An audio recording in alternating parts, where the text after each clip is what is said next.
Workers of the Ebri Botanical Gardens and some members of the Akuapem South Assembly are on a collision course with the district chief executive, whom they accuse of deliberately depleting a reforestation reserve attached to the botanical garden. The district chief executive has cleared part of the reserve for the construction of an office complex with no firm decision from the assembly. Workers of the Ebri Botanical Garden say they would fiercely resist the move.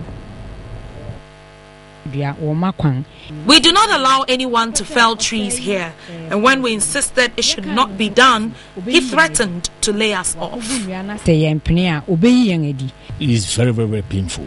Since I've been here, I haven't been to this particular place before.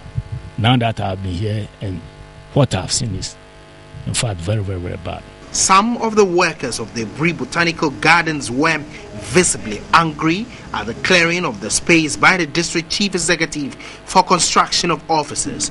The Ebri Botanical Garden is over 120 years old and boasts of some exotic timber species and plant medicines. 35 acres of the 160-acre land offered to the then colonial administration in 1848 purposely for an ecotourism site and for research work into plant medicine is in use. The reserve is used by the Plant Research Unit of the Council for Scientific and Industrial Research. Several attempts have been made with the creation of the new Akuapem South District Assembly to clear portions of the forest reserve for the construction of assembly blocks. The workers have fiercely resisted. TV3 checks from the assembly revealed the matter came up for discussion in an assembly meeting for a portion of the forest to be redeveloped into an assembly, but no firm decision was taken. District Assembly comprises of all the 24 electoral area and 8 government appointees. We have not come to consensus that the assembly should be built at the garden. The local government ministry was to facilitate the move. Workers of the Ebri Botanical Gardens were surprised when the district chief executive, Winston Kojo Afarijan, started felling the trees in a reserve without official documentation. Ghana's over 8.2 million hectares of forest reserve has been depleted to only 1.2 million in the last century.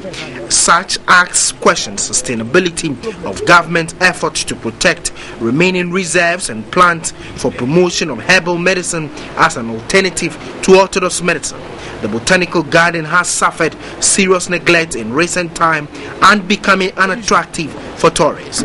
I work per instructions. Some months back, the president was to come to Akuapem when we did the Akuapem unification this thing. So Ebri was earmarked for the Deba. So instructions were given from above. So it is not the DCE. For me, I will say it. If even this will cost my job, I continue to say it. People are talking about corruption. There is a lot of corruption going on here. The standoff between the workers, assembly members and the district chief executive has attracted the intervention of the Eastern Regional Minister, who wants the central government's intervention. Since both the Parks and Garden and the District Assembly all falls under one ministry, I've spoken to the minister, who said he gave his consent for the office premises to be built at the periphery of the undeveloped part of the garden. So I think it's an issue that has been settled. Initially, conservationists were very worried about this thing happening in the park, but I'm sure they can speak further to the curator on the technicalities of it. TV3 News is closely monitoring the development.